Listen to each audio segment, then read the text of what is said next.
my home state Sikkim's tourism industry, Gorkhaland agitation in Darjeeling, insurgency in India, Khalistan movement, Kashmir, Naga insurgency.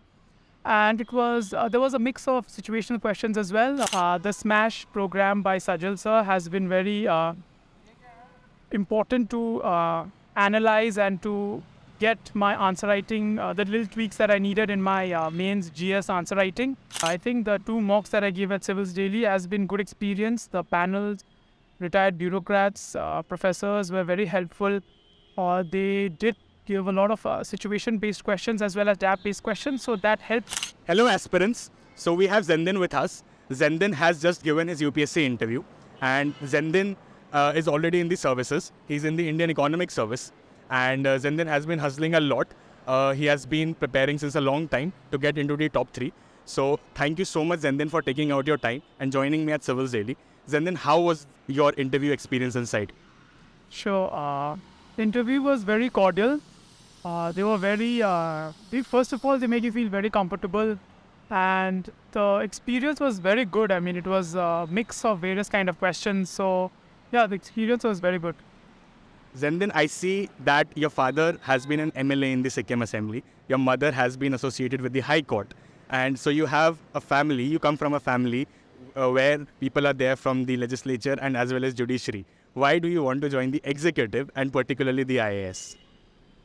I think it's to mix the 3 organs of the state within the same household. No, I think it's important to create your own path. So civil services has always been a dream.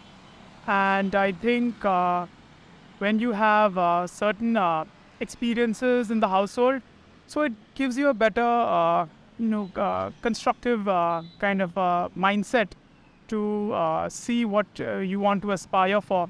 So yeah, that's why I think I've chosen civil services as an option, as a career option.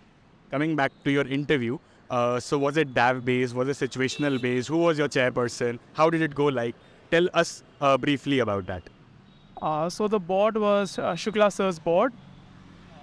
It was a mix of DAF as well as current affairs and situational based questions. So the questions basically started with the chairperson asking about monetary and fiscal policy and what kind of policy should India, especially in a post-COVID scenario, undertake, given high degrees of inflation all around. And that followed up with RBI's stance on monetary policy, especially for a developing economy like India. And DAF based mostly from, I did my schooling from Darjeeling. So they asked about Darjeeling's tea industry, Sikkim's, my home state Sikkim's tourism industry, Gorkhaland agitation in Darjeeling, insurgency in India, Khalistan movement, Kashmir, Naga insurgency. And it was there was a mix of situational questions as well. One member asked about a situation like, say, you are the finance minister of Pakistan, what steps would you suggest?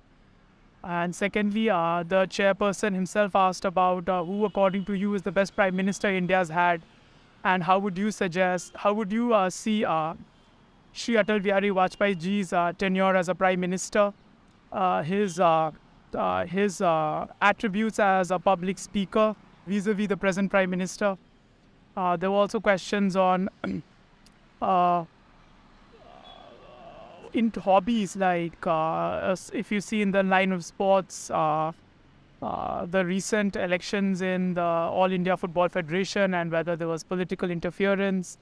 And so these kind of questions gave a mix of DAF as well, situational and current affairs based.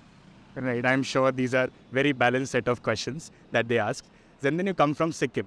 So what are the challenges you think Northeast India right now is facing? Northeast India definitely faces a lot of challenges, most important being connectivity, fiscal infrastructure, as well as social connectivity, to integrate and exchange with the rest of the nation. So I think in this world of increasing information, communication technology, the certain gaps and connectivity issues has been bridged. And especially in institutions like the civil services, you see a lot of people from across the country serving in Northeast and Northeastern civil servants serving in the rest of the country and in the capital as well. So yeah, these gaps have been bridged to a large extent. Then almost 90 days are left for UPSC prelims this year, and there are aspirants who are watching you right now. So what advice would you give to them? What should they be doing at this point of time? I think the most important thing is to build confidence. I mean, in a prelims and personality test, I see a bit more different than mains because it's 100 questions for prelims. So you cannot, and questions can be anything under the sun, like we know. So you cannot think I have to attempt 70 or I have to attempt 80 questions. It has to be more to do with how you approach the paper. So having a certain degree of confidence makes can make difference in 5-10 questions, and that can be make or break. So most important thing right now is, I think, to focus on concepts.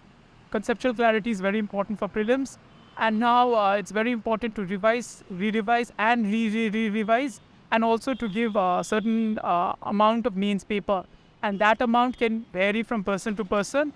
It's important to find your own optimum number of mocks or mock prelims that you should give, and yeah, so as to strategize and just build your confidence and revise all that you've done across the past year or years. As he says, revision and mocks are the key to success in these 90 days now. That is what aspirants should be doing. Also, then there are a set of aspirants whose interview date has not arrived yet. There are 600 people whose dates haven't arrived yet. How should they be preparing for their personality test right now?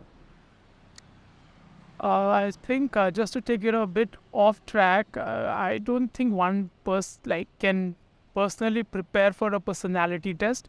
Personality test is test of the personality that you've already started to develop right since your childhood days. Obviously, you can make a lot of tweaks towards the end, nearing your personality test. But main thing should be to focus on the newspapers. I think current affairs is very important. And DAF, everyone's already filled their DAF, so irrespective of your interview date, you should already be thorough with your DAF. Any kind of DAF-based questions, you should be able to approach in a very balanced way.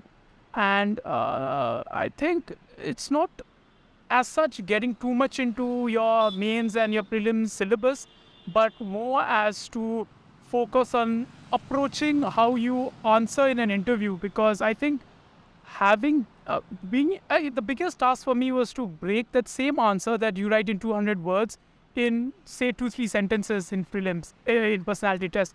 So I think you have to give certain level of mocks. The number of mocks depends from person to person. And yeah, newspapers, DAF, and basic level of optionals. I think, yeah, that's key to personality test according to me. Right. Finally, Zendan, what was the role of Civils Daily in your preparation journey? How satisfactory was your experience with Civils Daily? I think Civils Daily has been very important for me, especially working in the ministry and not being able to get as many days off as I would have liked before my prelims and mains. The SMASH program by Sajal sir has been very important to analyze and to get my answer writing, the little tweaks that I needed in my mains GS answer writing. And also for mocks, I think the 2 mocks that I gave at Civils Daily has been good experience. The panels, retired bureaucrats, professors were very helpful.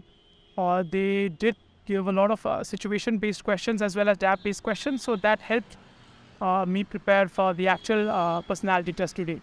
Thank you so much, Zendan, for giving us your time. And I wish you very best. And I'm very sure you will make your parents, your state, and the country very proud. Thank you so much, Zendan, and all the very best. Thank you so much. Thank you.